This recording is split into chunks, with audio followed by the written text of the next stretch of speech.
And we who are standing here, और हम लोग जो लोग आज यहाँ पे हैं मतलब दुनिया में हैं। आवर पेरेंट्स वांटेड अस, क्यों दुनिया में हैं हम लोग, क्यों जिंदा हैं? क्योंकि हमारे मम्मी पापा चाहते थे।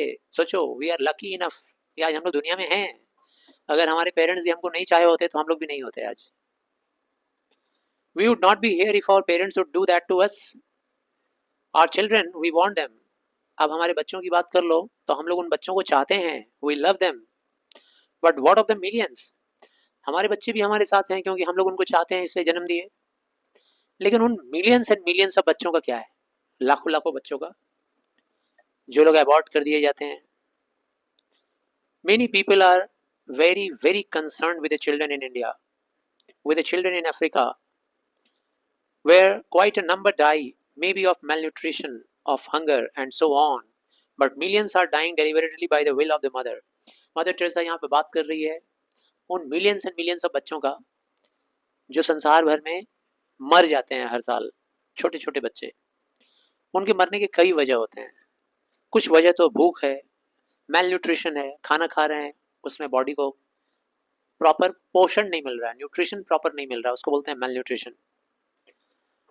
कुछ तो बीमारी के शिकार होकर मर जा रहे हैं। लेकिन millions of them die deliberately, जानबूझकर मारे जाते हैं, by the will of their mother, अपनी मम्मी की मर्जी से मारे जाते हैं, उनकी मम्मी की मर्जी से। This is what is the greatest destroyer of peace today, और आज यही सबसे बड़ा डिस्ट्रॉयर है। Because if a mother can kill her own child, आज एक मम्मी अगर अपने बच्चे को मार दे, इमेजिन करो, हो ही रहा है, ठीक है ना, तुम्हारे आसपास में ऐसा कोई फैमिली में तुमने नहीं सुना होगा, लेकिन दूर दराज तो हो ही रहा है। What is left for me to kill you and you to kill me? There is nothing between. अब अगर एक माँ अपने बच्चे को मार दे रही है, ये इम्पॉसिबल जैसा काम है, तो अब क्या बच गया भाई? अब तुम मुझे मार दो या मैं तुम्हें मार दूं, बात तो बराबर है। क्यों केस होने लगा? क्यों केस होगा? क्यों हम लोग को पकड़ा जाएगा, अरेस्ट किए जाएंगे हम लोग? And this I appeal in India, और इसीलिए मैं इंडिया में अपील कर रही हूँ। I appeal everywhere, let us bring the child back. आओ हम लोग बच्चों को जिंदा रखें, उनको मरने ना दें। This year being the child's year, ये जो साल है ना, ये बच्चों का वर्ष है, बच्चों का साल है। This is the years of children, this is the year of children. मतलब इस साल हम लोगों ने फैसला किया है कि एक भी बच्चे को इस तरह से मरने नहीं देंगे। What have we done for the child? At that we make every single child at the beginning of the year I told. जानते हो हम लोगों ने क्या किया? इस साल के शुरुआत में हमने ये बात सबको बोला, सबके बीच में बात फैला दिया। Let us make this year that we make every single child born. इस साल कम से कम एक भी बच्चे को हम लोग मरने नहीं देंगे, सबको पैदा करवाएंगे। हर अनबॉर्न चाइल्ड वांटेड है, बिल्कुल उसी तरीके से जो अनवांटेड पीपल होते हैं ना घर में, गरीब लोग, उनको वांटेड फील करवाएंगे हम लोग। यू आर ऑल्सो वांटेड, तुम भी चाहे जाते हो हमारे घर में, बूढ़ों को ऐसा फील करवाओ। That is 100% equal to what? Unborn child को बॉर्न करवाना, उसी के जैसा ये भी है। Today is the end of the year, एक साल के बाद रिजल्ट क्या हुआ देखो। Have we really made the children wanted? I will give you something terrifying, मैं आपको बताती हूँ टेरिफाइंग रिजल्ट। क्या रिजल्ट आया? हम लोग एबॉर्शन को जानते हैं कैसे फाइट किए हैं? एडॉप्शन से। दुनिया में लोग अबॉर्ट करवाना चाह रहे हैं, ठीक है भाई करवाओ, हमारे हॉस्पिटल में आ जाओ, एबॉर्शन का खर्चा भी हमारा रहेगा और मदर भी हमारे यहाँ ही रेस्ट में रहेगी। सारा खर्चा, जन्म के पहले तक का खर्चा हम लोग देंगे, मम्मी को खाना पीना हम लोग देंगे, मतलब बर्थ के बाद का भी खर्चा सारा हम लोग देंगे मम्मी को। बस तुमको बच्चा नहीं चाहिए था ना, बच्चा यहाँ दे दो, तुम जाओ, बच्चे को जन्म दो, लेकिन जन्म दो, क्योंकि दुनिया में लाखों करोड़ों ऐसे फैमिलीज हैं जिनके पास बच्चे नहीं है। हम लोग उनको देंगे, वो लोग अडॉप्ट करेंगे, वो लोग उसका कानूनी मम्मी पापा बनेगा। तो हम लोग एबॉर्शन को एडॉप्शन से फाइट कर रहे हैं। We have save thousands of lives, we have send words to all the clinics. हम लोगों ने सारे हॉस्पिटल में ये बात जानकारी में दे दिया, अगर कोई आएगा एबॉर्शन करवाने तुरंत हम लोग को फोन करना। कोई एबॉर्शन कराने कहाँ जाएगा? Hospital.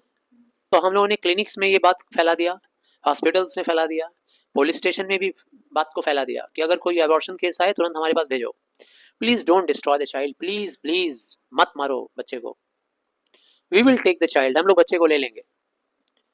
Every hour of the day and night it is always somebody, we have quite a number of unweighted mother, और हमेशा हम लोग को फ़ोन आते रहता था, कहीं हॉस्पिटल से आ रहा है, कहीं थाने से आ रहा है, कहीं से आ रहा है। कई बार तो अनवेडेड मदर का आता है, कई बार तो फ़ोन आता है अनवेडेड मदर के लिए कि कोई ऐसी महिला है जिसका शादी नहीं हुआ है और वो अबॉर्ट करना चाह रही है। हम लोग उसको पकड़ते हैं। फिर कोई नहीं देखेगा तुमको कि तुमने बच्चे को जन्म दिया है, हमारे हॉस्पिटल में आके बंद रहो 7-8 महीने। Tell them come, we will take care of you, we will take the child from you and we will get a home for the child. We have a tremendous demand for the from the families. बहुत demand है ऐसे families में जिनको बच्चे चाहिए। बच्चे क्या होते हैं? गॉड के ब्लेसिंग। तो एक आदमी इस हाथ से दो और हम लोग उस बच्चे को इस हाथ से दूसरे को दे देंगे। तुम फेंकने जा रहे थे और हम वो चीज़ किसी दूसरे को दे देंगे, उसको खुशी मिल जाएगी। इसके साथ ही साथ we are teaching our beggars our leprosy patient. अच्छा, ये जो है ना, ये टेंडेंसी मोस्टली है तो अमीरों में भी ये टेंडेंसी अवॉइड करने का, गरीबों में ज़्यादा है, बेगर्स में, भिखारियों में। लेप्रोसी पेशेंट जो कोढ़ के बीमार लोग होते हैं, डर जाते हैं कि भाई हमारा बच्चा पैदा होने वाला है तो कहीं वो भी कोढ़ी ना हो जाए, मार डालो उसको। स्लम ड्वेलर्स में, झोपड़ियों में रहने वाले, झुग्गियों में, और पीपल ऑफ द स्ट्रीट, हमारे स्ट्रीट में रहने वाले लोग, नेचुरल फैमिली प्लानिंग। तो ये लोग जो है ना, ये वो लोग हैं जिनके अंदर एबॉर्शन का टेंडेंसी ज़्यादा पाया जाता है, जिनका नाम लिया गया अभी, beggars, leprosy patients, slum dwellers. हम लोगों ने क्या किया? हम लोगों ने ऐसे लोगों को सिखाया natural family planning. Family planning सिखाया हम लोगों ने इनको। देखते नहीं हो टीवी में ऐड आता है बहुत सारा, हम दो हमारे दो, छोटा परिवार सुखी परिवार। लोगों को रेडियो के जरिए, टेलीविजन के जरिए सिखाते हैं लोग कि माता पिता समझें, बड़ा फैमिली बनाने के बारे में ना सोचें। And in Calcutta alone in 6 years, 6 साल के अंदर कलकत्ता में, सिर्फ कलकत्ता में, we have had 61,273 babies less from the families who would have died. ये जो नेचुरल फैमिली प्लानिंग हम लोगों ने सिखाया ना, फैमिली प्लानिंग का तरीका हम लोगों ने सिखाया लोगों को, हस्बैंड वाइफ को। इससे क्या हुआ कि 61,273 बेबीज जो शायद जन्म लिए होते, वो नहीं लिए। हम लोगों ने औसतन निकाला, एवरेज निकाला, और पता चला कि 61,273 बेबीज नहीं पैदा हुए हम लोगों के सिखाने की वजह से। नहीं तो ये हुए होते, और हुए होते तो फिर क्या होता? या तो उनके पेरेंट्स इनको अबॉर्ट करना चाहते, और या तो फिर छिप छिप के अबॉर्ट कर ही देते, या फिर शायद हम लोग ले लेते तो बचा लेते। बच गए, इतने बच्चे पैदा नहीं हुए। Because they practice this natural way of abstaining of self control out of love for each other. हम लोगों ने उनको सिखाया, हस्बैंड वाइफ सभी को, कि कैसे अपना ये जो बच्चों का अरमान आप लोग चाहते हो, लंबा चौड़ा फैमिली का, उसके ऊपर सेल्फ कंट्रोल रखो, दिमाग के ऊपर अपना वश पे कंट्रोल रखो। Love for each other, family में एक दूसरे को प्यार करो। हस्बैंड को सिखाया गया अपने वाइफ को प्यार करना सीखो, उसको मशीन मत बनाओ, प्रोडक्टिव मशीन, ठीक है ना, कि बहुत सारे बच्चा पैदा करे। और वाइफ को सिखाया गया कि अपने हस्बैंड को प्यार करो, ये मत सीखो, समझो उसके बारे में कि वो बस गधे की तरह काम करने वाला आदमी है और ला के घास फूस सब फैमिली को ले के खिलाएगा और 10-20 बच्चे रखेगा। दोनों तरफ से भी इंटरेस्ट हो सकता है, मम्मी का भी पापा का भी, कि इतने सारे बच्चे हों। तो दोनों को सिखाया गया कि रिस्पेक्ट ईच अदर, एक दूसरे का दिमाग, बुद्धि, शरीर का इज्जत करो। We teach them the temperature meter. हम लोगों ने उनको सिखाया, ये टेम्परेचर मीटर एक तरीका होता है फैमिली प्लानिंग का, ये आप लोग सर्च कर लेना, पढ़ लेना, which is very beautiful, very simple and which our poor people understand। हम लोगों ने ये टेक्निक उन लोगों को सिखाया कि कैसे कंट्रोल किया जा सकता है, बार बार माता पिता नहीं बना जा सकता है कैसे। और हमारे गरीब लोगों ने इसको सीखा। You know what they have told me, जानते हो आप लोग गरीब लोगों ने सीखने के बाद क्या कहा? और फैमिली इज हेल्दी। उन्होंने बोला कि मदर, हमारा परिवार अब छोटा है, बहुत हेल्दी है, सब लोग बहुत बढ़िया बढ़िया खाता है मदर, अच्छा खाना मिलता है सबको, अच्छा कपड़ा मिलता है, अच्छी पढ़ाई हो रही है, और फैमिली इज यूनाइटेड, हमारी फैमिली यूनाइटेड भी है। और अब हम लोग आपके सिखाए हुए तरीके से रहते हैं, और अब हम लोग अपने मर्जी से बेबी चाहेंगे तो पैदा होगा, नहीं चाहेंगे तो नहीं होगा। Those people in the street, those beggars, ये उन लोगों का स्टेटमेंट था जो गरीब लोग हैं, जो भिखारी लोग हैं। And I think that if our people can do like that, अगर हमारे ये गरीब लोग ऐसा कर सकते हैं, आवर पीपल मतलब गरीब लोग कर सकते हैं अगर ऐसा, then all the others who can know the ways and means without destroying the life that God has created in us, तो फिर वो लोग क्यों नहीं कर सकते भाई? जो लोग पढ़े लिखे हैं, जो लोग बुद्धिमान हैं, होशियार हैं, जिम्मेदार लोग हैं, वो लोग क्यों नहीं कर सकते? गरीबों को अगर हम लोग सिखा सकते हैं तो फिर ये पढ़े लिखे बुद्धिमान लोग क्यों नहीं सीख सकते? The poor people are very great people, ये गरीब लोग बहुत ही महान होते हैं, हमें बहुत सारी चीज़ें ये लोग सिखा देते हैं, ये गरीब लोग। एक दिन की बात है, इन गरीबों में से एक आया मेरे पास और आकर मुझे थैंक यू बोला और बोला, मदर आप लोग ना, आप लोग मतलब जिन लोगों ने चेस्टिटी के लिए कसम खाया है, चेस्टिटी मतलब वर्जिनिटी, मतलब जिंदगी भर आप लोग शादी नहीं करेंगे, आप लोग मदर फादर नहीं बनेंगे बायोलॉजिकली, आप लोग यू पीपल जिन लोगों ने जिंदगी भर चेस्टिटी नहीं खोने का कसम खाया हुआ है, आप लोग बेस्ट पीपल हैं, जिन लोगों ने हमें सिखाया है फैमिली प्लानिंग।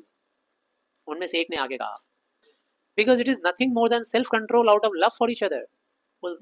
उस गरीब आदमी ने आके हम लोग को बताया, मैम ये तो कुछ है ही नहीं है, बहुत बहुत ईजी सा बात है मैम, मदर आपने जो सिखाया, सिर्फ self control and respect for each other.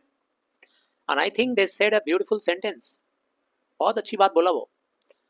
ये बात कितना अच्छा बात है ना जो उसने बोला, these are people who maybe have nothing to eat. ये जो लोग हैं ना, गरीब लोग, इनके पास हो सकता है खाने को ना हो, इनके पास घर भी ना हो रहने के लिए, लेकिन फिर भी ये महान है। ये जो गरीब लोग होते हैं ना, they are very wonderful people. हैरान कर देंगे ये गरीब लोग तुम्हें कभी कभी।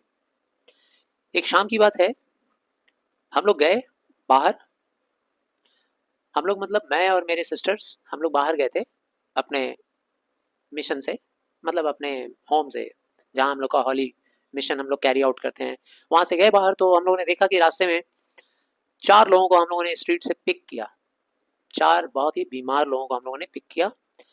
उनमें से एक की हालत बहुत ही ख़राब थी।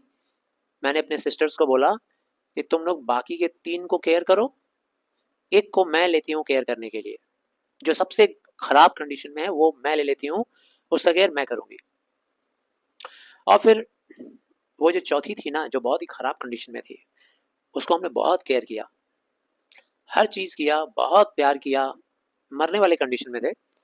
मैंने उसे बिस्तर पर ले जाकर लिटाया, बूढ़ी सी औरत थी वो, और उसके चेहरे पे कितना प्यारा सा मुस्कान था।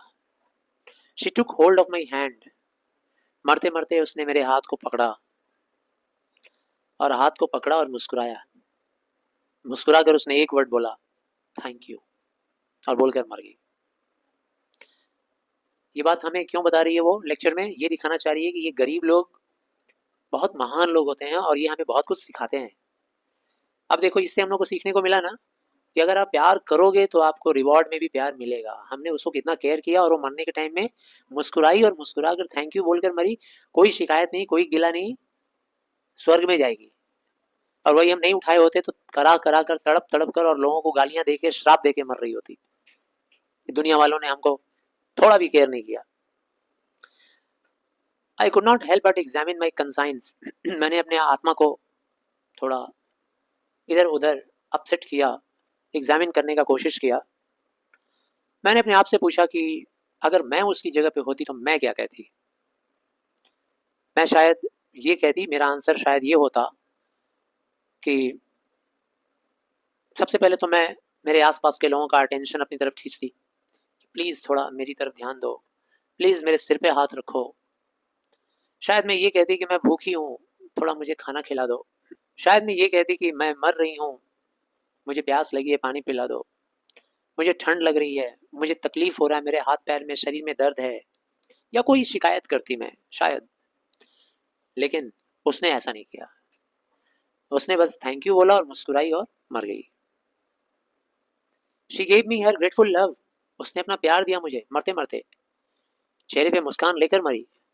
As that man whom we picked up from the drain। अब इसी से कनेक्टेड एक दूसरी कहानी भी बता रही है, कह रही है कि बिल्कुल उस आदमी की तरह, एक आदमी को हमने ऐसे ड्रेन में से उठाया था, ड्रेन में ऐसे गटर में पड़ा हुआ था, जहाँ नाली होता है ना, उसमें पड़ा हुआ था आदमी, वहां से उठाया। उसके पूरे शरीर को कीड़े खा गए थे, आधा, उसके शरीर को आधा कीड़े खा गए थे। हम लोग उसको जल्दी से ले आए घर, अपने घर मतलब हॉली home. I have lived like an animal in the street, but I am going to die like an angel, loved and cared for. और उस आदमी ने क्या बोला मरते वक्त, जानते हो? मैं जिंदगी भर जिया, कैसे जिया? जानवरों की तरह से, अनकेयर्ड, अनलव्ड, अनवांटेड। लेकिन मैं मर रहा हूं कैसे? Like an angel, loved, cared for. कितना केयर मुझे मिला, कितना प्यार मिला मरते वक्त। So wonderful. ऐसा महानता इन गरीबों का देखकर बड़ी हैरानी होती है। Who could die like that without blaming anybody? कौन मरता है भाई ऐसे? कोई मरता है क्या बिना ब्लेम किए हुए? हर आदमी नहीं, भी हर आदमी तो मोस्टली जो गरीब लोग होते हैं, जो बीमार लोग होते हैं, मरते मरते ब्लेम करते जाते हैं। लेकिन वो ऐसे मरा जिसने किसी को ब्लेम नहीं किया, किसी को कर्स नहीं किया, किसी से कंपेयर नहीं किया अपने आप को, एकदम भगवान के दूत, एंजल की तरह मर गया। This is the greatness of our people, and that is why we believe that Jesus had said, I was hungry. And now I can believe this fact, that when Jesus was on the street for the benefit of others, then he said he was hungry. Jesus ने कहा था, मैं भूखा हूँ, I am naked, मैं नंगा हूँ, I was homeless, मैं बेघर हूँ, I was unwanted, मुझे कोई नहीं चाहता, मैं अनलव्ड हूँ, मुझे कोई प्यार नहीं करता, अनकेयर्ड फॉर, मुझे कोई प्यार नहीं करता, मुझे कोई केयर नहीं करता, but you did it to me. लेकिन जीसस ने क्या कहा था? लेकिन तुम लोगों ने मुझे ये सब कुछ दिया है, मुझे वो प्यार दिया है, मुझे वो घर दिया है, मुझे कपड़े दिए हैं, तुम लोगों ने हमको इज्जत दी है, हमको खाना दिया है। ऐसा जीसस ने कहा था। जीसस के ही शब्द ये गरीब लोग दोहरा रहे हैं। मरने के टाइम में नो कंप्लेन। जीसस भी मरने के टाइम में कोई कंप्लेन नहीं किए थे। ये सब कुछ तुमने दिया दुनिया वालों, तुम लोगों ने हमें दिया।